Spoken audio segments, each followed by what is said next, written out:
বেশ কিছুক্ষণ থেকে অর্জু তাকিয়ে আছে অদ্রিতের দিকে। অদ্রিত নিজ কাজে মগ্ন। সে একবার খেয়াল করেছিল অর্জু তার দিকে তাকিয়ে আছে। অর্জু নিজে কৌতূহল আর চেপে রাখতে না পেরে সাহস করে জিজ্ঞাসা করেই ফেলল, আপনার নাকি কি হয়েছে স্যার? অতি সাধারণ একখানা প্রশ্ন, কিন্তু অদ্রিত তার পানে এমন ভাবে তাকালো যেন এক্ষুনি কাঁচা চিবিয়ে খাবে। ভরকাল অর্জু বুঝতে পারলো না ভুল কোথায় করেছে সে, যার কারণে এমন ভাবে তাকাচ্ছে।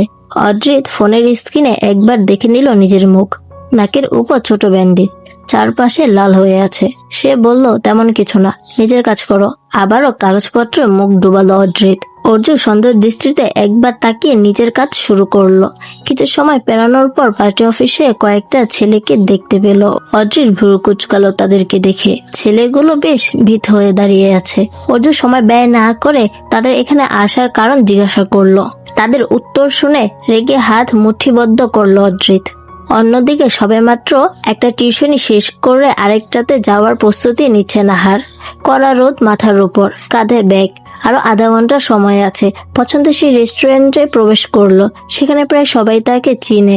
দীর্ঘ কয়েক বছর থেকে সে এই রেস্টুরেন্টের রেগুলার কাস্টমার। প্রতিদিন এক কাপ কফি ছাড়া আর কিছু অর্ডার করে না। একটু শান্তির জন্য আসা এখানে।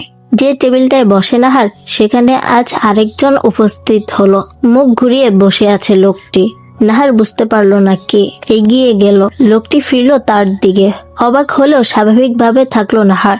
সে বসলো। লোকটি কফি খাচ্ছে। সে জিজ্ঞাসা করলো, তুই এখানে? লোকটি বলল, কেন আসতে পারি না?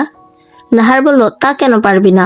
অস্বস্তি হচ্ছে নাহারের, সেটা তার মুখ দেখেই বোঝা যাচ্ছে। লোকটি তার দিকে তাকিয়ে মুচকি হাসলো এবং বলল, অস্বস্তি হচ্ছে? নাহার বলল, না। সে লোকটি বলল, আগের কথা এখনো মনে রেখেছিস? ভুলে যাও ওসব।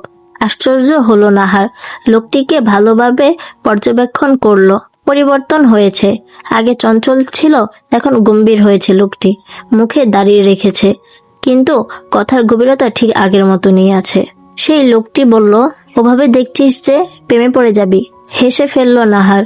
আর ওই লোকটিও। ধীরে ধীরে সব অস্বস্তি কেটে গেল। নাহার বলল, রাফিদ, তুই হঠাৎ বিদেশ ছিলি না? সেই লোকটি বলল, আজকেই ফিরেছি।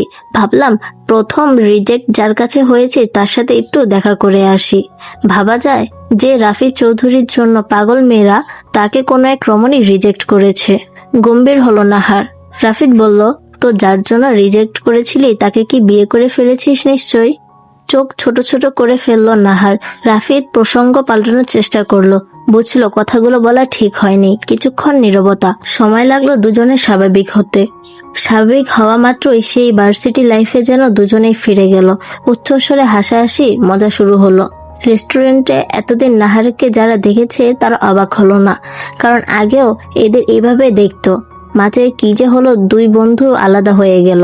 এখন আবার একসাথে দেখে খুশি হয়েছে তারা। কিছুক্ষণ আড্ডা দিয়ে টিউশনের উদ্দেশ্যে বেরিয়ে গেল নাহার। রাফি চোখ বুঝে চেয়ারে হেলান দিল। ডুবে গেল পুরনো স্মৃতিতে। ভার্সিটি লাইফে বেস্ট ফ্রেন্ড তারা।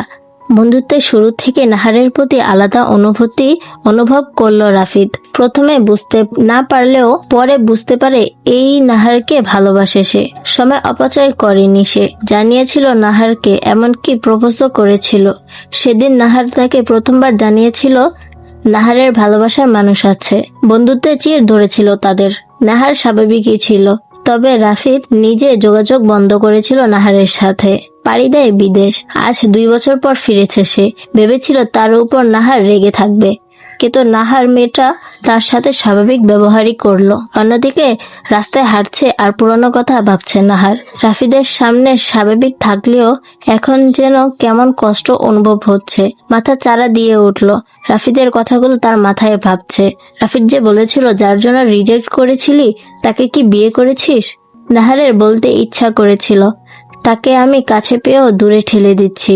নিজের কষ্টগুলোকে নিজের মধ্যেই সযত্নে রেখেছে সে।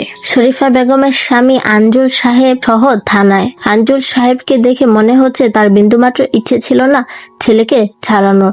অনেক কাঠখড় পেরাতে হয়েছে শরীফা বেগমকে। ভার্সিটির পথে যাচ্ছে অদ্রিত। ভার্সিটির 60% ডোনার সে।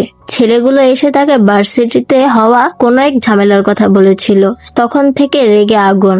নাকের উপর থেকে ব্যান্ডেজ খানা এক টানে খুলে ফেললো। সেখানে হাত দিচ্ছে, আবার এক হাত নামাচ্ছে।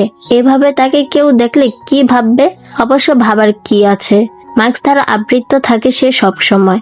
দেখে কোনো উপায় নেই কারো। দাঙ্গা শুরু হয়েছে ভার্সিটিতে। বিরোধী দলের ছেলেপেলেরা শুরু করেছে।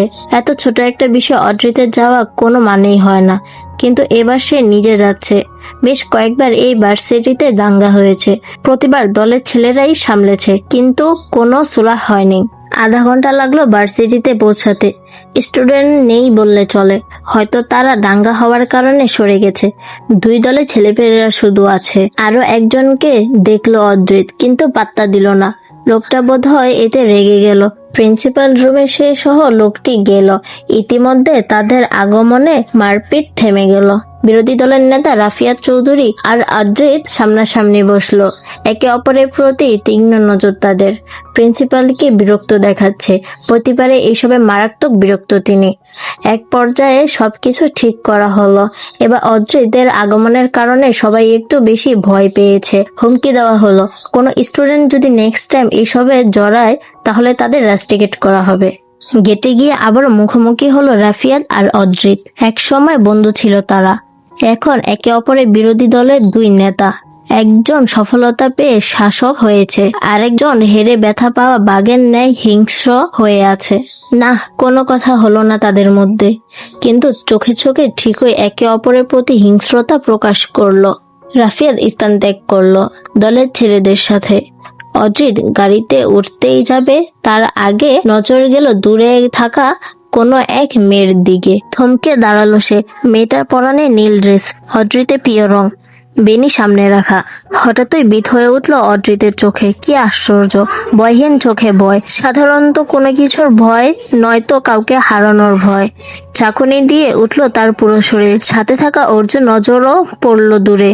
তার মধ্যেও একই প্রতিক্রিয়া দেখা গেল। অবশ হয়ে আসা পা জোড়া নড়ছেই না, কিন্তু তবুও ছুটছে অদ্রিত। পিছনে গার্ড আর অর্জুন।